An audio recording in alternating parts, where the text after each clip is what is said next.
welcome back to Art Club. Another week, lots of lovely sunshine in Norfolk, and today we're going to make a forest. Alright, we're going to use those painted papers that we had left over from doing the snail from the Matisse session. If you haven't got any painted paper, now would be a good time to paint some, or you could use coloured card, or you could just use magazines, newspapers, any sort of papers that you can find, okay? This one is used using the painted papers that I had left over. We're going to cut out some shapes, lots of different sorts of shapes. We're going to make marks on them, and we're going to stick them down, put some tree trunks on them, and there's your forest. Now if you don't want to do something quite as brightly coloured as that, or you haven't got the paper, you could do something a little bit simpler.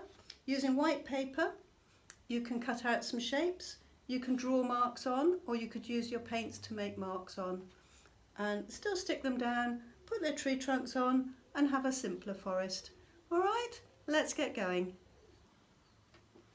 So I've got the papers that I painted earlier for when we did that last project with Matisse, doing the snail, and I've got some papers left over, little scraps here, and some whole sheets that I didn't use. So I'm going to use those today to make my forest of trees. Okay, so let's start work on that. If you haven't got any papers left over, then you could paint some using your paints, or if you've got some coloured paper at home, you could use that. Alright, so let's get started with that. So to start, I'm going to use up some of my little scraps. So let's put those papers to one side. Here are some scraps. Now your trees don't really want to be much bigger than 10 centimetres. Have you got a ruler at home? 10 centimetres, that's, let's have a look. That's a card like a Tesco club card. That's 9 centimetres, so not much taller than a credit card or a bank card, Tesco card.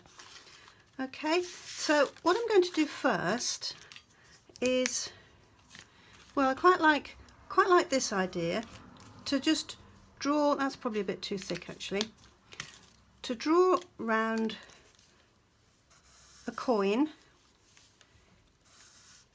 not all of it, just little circles. That can be quite a nice thing to do. Use a big coin because they're easier to hold. Like that. Whoops. That's a wobbly one. And we're just making patterns today, and then we'll cut the trees out from them. So lots of different patterns using all those mark making tools. We can use paints, we can use pens. Oh, there's another wobbly one. I don't mind an odd wobble. It's the trees blowing in the wind. So when you've got some marks made, then what I would suggest you do is you turn your piece of paper over and just draw an oval shape. We'll do some shapes in a minute. I'll just show you that. You're going to need your scissors, and we're going to cut this out.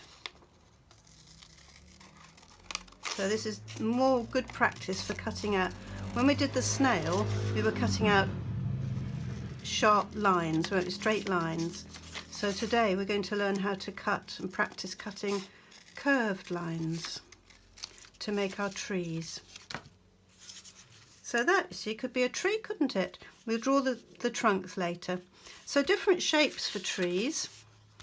We could have a tree that's blowing in the wind. We could have a tree that is quite a round tree. The stem would go there, the trunk would go there.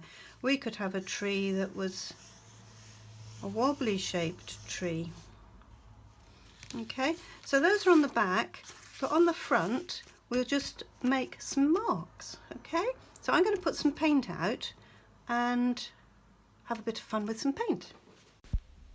Have a look at some of the tools that I've put together that I'm going to use to make my marks, and see what you can find around the house, in your recycling bin, in the kitchen. Let's see what you can come up with.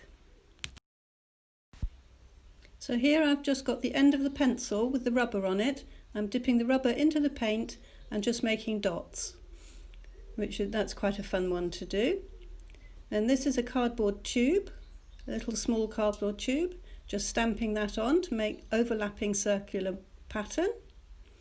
And here an even smaller one, you could maybe use the end of a straw, that would make a nice mark. Overlapping them, making them nice and bold, it doesn't matter if they're irregular. And a fork. Please ask an adult if you can use a fork first and make sure you wash it afterwards, but that makes some nice marks. Overlapping them again, all different directions. And then if you paint, then you can scribble through it, that's fun to do. Again, painting, and then you could use a very fine, this is like a little skewer, putting very fine lines over the top. And here's a feather. That's actually quite tricky to use because it doesn't hold the ink very well. So here I've folded a piece of white paper and I'm just drawing some patterns into the squares that I've got, and then I'll cut those out into funny little tree shapes and we can use those. Scribbles and scratches, whatever marks you like making.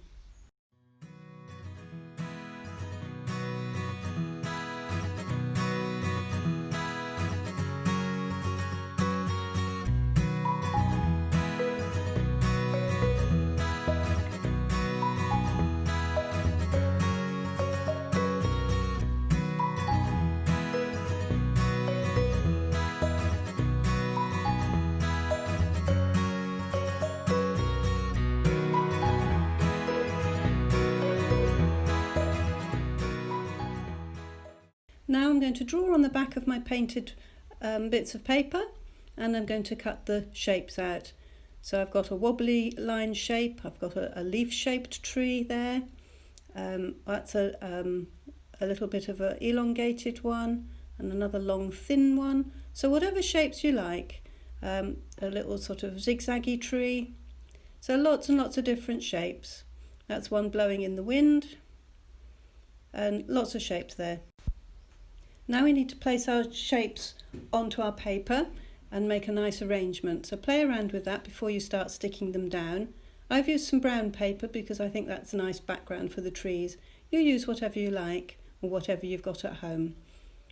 So just play around, and once you've got a pattern that you like, an arrangement that you like, you can start sticking them down. Stick the ones at the back first, the ones underneath at the back, and then work towards the front of your little forest.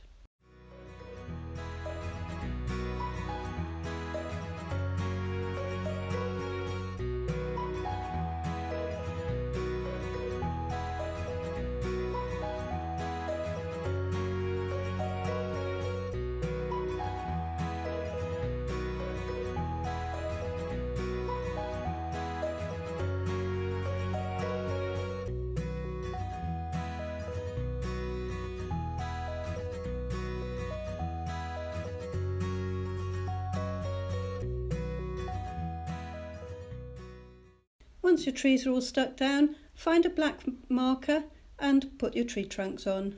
So have some fun making a colourful forest.